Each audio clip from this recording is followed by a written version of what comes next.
আমার বাবার ভাইয়েরা, পক্ষের কথা বলেছিলাম, পক্ষ শিখে রাখুন আজকে। হযরতে ইব্রাহিম আলাইহিস সালামকে যখন নমরুদে আগুনের মধ্যে ফেলে দেয়, মিনজাক নামক বড় একটি যন্ত্র দিয়ে যখন আগুনের মধ্যে ফেলে দেয়, আমার বাবা তারিকুল ইমাম ওই ইমাম ওনার কিতাবের মধ্যে লিখতেছেন, যখন আগুনের মধ্যে ফেলে দেয়, আগুনের ভয়াবহতা এত দূরত্ব, ওই আগুনের হাত এত দূর পর্যন্ত যাইতো। উনি ওনার কিতাবে লিখতেছেন 25 মাইল দূর থেকে ওই আগুনের তাপ সহ্য করা যাইতো না। বলি নাউজুবিল্লাহ। এত বড় আগুন ওনার জন্য বানাইছিলেন নমরুদ, নবীকে পালানোর জন্য 25 মাইল দূর পর্যন্ত আগুনের তাপ যাইতো। আরেকটি কিতাবে আসছে 2 মাইল। অধিকাংশ মানুষ 2 মাইলটার মধ্যে মত দিয়েছে।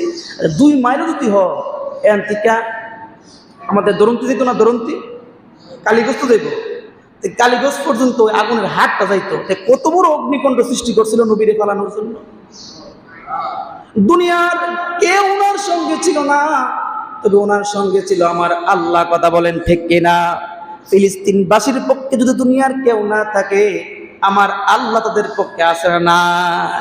70 বছর থেকে 80 বছর পর্যন্ত এতদিন ধরে ব্রিটিশরা এই ফিলিস্তিনকে নেওয়ার জন্য, ইসরায়েল বানানোর জন্য তারা চেষ্টা করতেছে। বলি নাউজুবিল্লাহ। আপনারা হয়তো আজকে ভাবতেছেন যে আজকে মারি হচ্ছে না, 70 থেকে 80 বছর পর্যন্ত এই ব্রিটিশরা চেষ্টা করতেছে নেওয়ার জন্য। এখন আইসে এটা বড় একটা মাত্রায় দাঁড়াইছে বিধা আমরা জানতেছি, আপনারা শুনতেছেন না। 70 থেকে 80 বছর পর্যন্ত তারা চেষ্টা করতেছে এটা নেওয়ার জন্য। এই মাইফিট করতেছে তারা। ও একটা যুদ্ধ হয়েছে এটা নিয়ে। তারপরে আমাদের মুসলিম ভাইয়েরা ময়রা ফিটটা পাথরের মতো দাঁড়ায়া এটা রক্ষা করতেছে। আল্লাহর সাথে আসেন বিদায়িত। কথা কোন ঠিক কিনা? অথচ অল্প স্বল্প মানুষ। আমার বাবার ভাইয়েরা, হযরত ইব্রাহিম নবীকে যখন আগুনের মধ্যে ফেলে দেয়, জিবরাইল আয়েশা ডাক দিয়া কই, নবী গো, ও জাতির পিতা হযরত ইব্রাহিম, আমি কি আপনাকে একটু সাহায্য করতে পারি কিনা? ইব্রাহিম নবী ডাক দিয়া কই, জিবরাইল, এই পর্যন্ত এখন বর্তমান সময়ে আরেকজন খলিলুল্লাহ কি দুনিয়ার মধ্যে আছে? বলেন না না না, একমাত্র আপনিই হচ্ছেন ইব্রাহিম খলিলুল্লাহ, আর কোন খলিল আল্লাহর দুনিয়ার মধ্যে এখনো পর্যন্ত নাই। ইব্রাহিম নবী ডাকতে কই, আল্লাহ যদি চাই আমি আল্লাহর খলিল, আরেকটা খলিল দুনিয়ার মধ্যে নাই, এই খলিল আগুনের মধ্যে পুড়ে যাক, তাহলে আমি পুড়ে যাব রে জিবরাইল, তুমি আমাকে সাহায্য করতে হবে না। বলিনা আল্লাহু আকবার।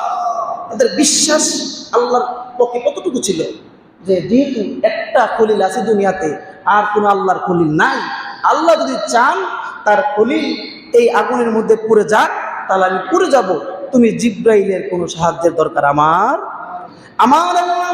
সাথে সাথে আগুনকে ডাকতে বললেন, ইয়া নারু কুনি বারদাও ওয়ালা ওয়াসালামান আলা ইব্রাহিম।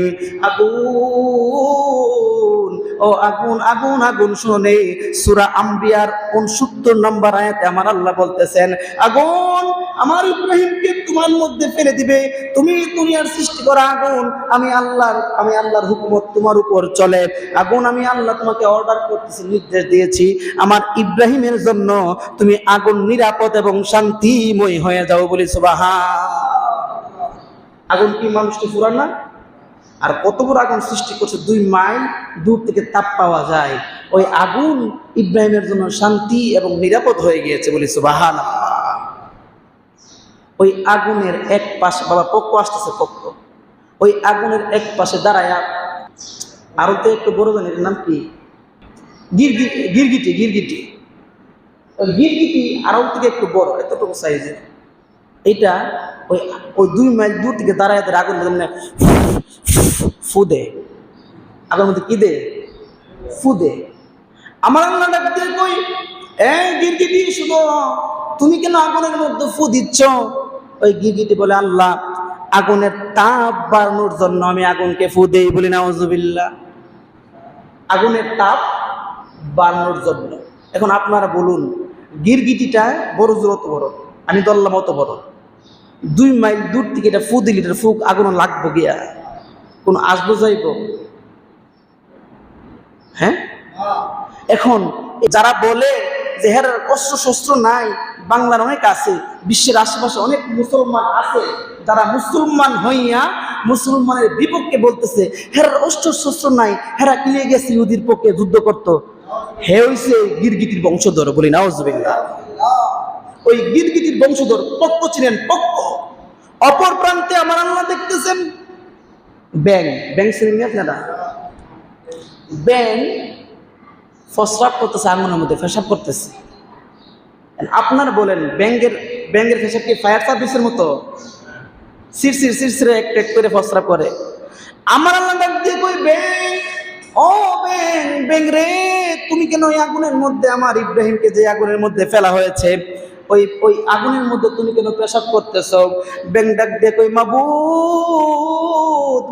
মাবুদ রে, ওই ব্যাং, আমি ব্যাং হইয়া ওই আগুনের মধ্যে পেশাব করতেছি এই জন্য তোমার নবী ইব্রাহিমের আগুন আমি নিবানোর চেষ্টা করতেছি, বলি সুবহান।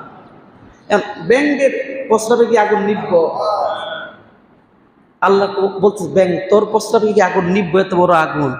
আল্লাহ আমি জানি আমার প্রস্রাবে কোনো কিচ্ছু হইব না। পক্ষ শিখে রাখুন, আপনি পক্ষ শিখেন। আল্লাহ, আমি জানি আমার প্রস্রাবে এই আগুন নিববে না, তবে আমি কাল কিয়ামতের ময়দানে হাসরের মাঠে তুমি আল্লাহ যখন ডাক দিবা, এই আমার 18,000 জাত তোদেরকে আমি বানিয়েছিলাম, বানানোর পরে আমার ইব্রাহিমকে যখন আগুনের মধ্যে ফালাইছিল, ব্যাং তুই এইদিকে আ, তুইও তো একটা জাত, তুই আমার ইব্রাহিমের জন্য তোর কাজ কি, তুই কি কাজ করছিলে? আমি ব্যাং তখন 2 হাত তুলে বলবো, আল্লাহ আমি কিছু করতে পারি আর না পারি, আমি তোমার নবীর পক্ষে ছিলাম, পক্ষে থাইকা আমি সামান্য প্রস্রাব দিয়ে হইল আগুন নিবানোর চেষ্টা করছিলাম, বলি সুবহান। আমি আপনি বাংলাদেশ থেকে তাদের জন্য কিছু করতে পারি আর না পারি, তাদের পক্ষে থাকাটাই আমাদের জরুরি, কথা বলেন ঠিক না? আপনি পক্ষ শিখুন, কোন পক্ষে থাকবেন। আপনার দ্বারা আমি আর আপনি নিজেও জানি, আমি এখান থেকে মিছিল করলে এই আগামী 26 তারিখ শনিবার সকাল 10টায় ঢাকা সোহরাওয়ার্দী উদ্যানে আমাদের মুসলমানদের বিরাট বড় একটা সমাবেশ হবে ইনশাল্লাহ। আমি এখান থেকে সবাইকে দাওয়াত করতেছি, আজকে আলোচনার বিষয় এইটা ছিল। আমি আপনাদের সবাইকে এখান থেকে দাওয়াত করতেছি, ওইখানে যাবেন কাদের পক্ষে থাকার জন্য? ফিলিস্তিনের পক্ষে থাকার জন্য। যদিও আমি জানি, আপনি জানি, ওইখানে গেলে আমাদের ওইখানে গিয়ে মিছিল করার মাধ্যমে ওই ফিলিস্তিনের কোনো কিছুই হবে না, আগাবেও না, কোনো কিচ্ছু হবে না, বোমাও একটা কম পড়তো না, ফরব আরো বেশি।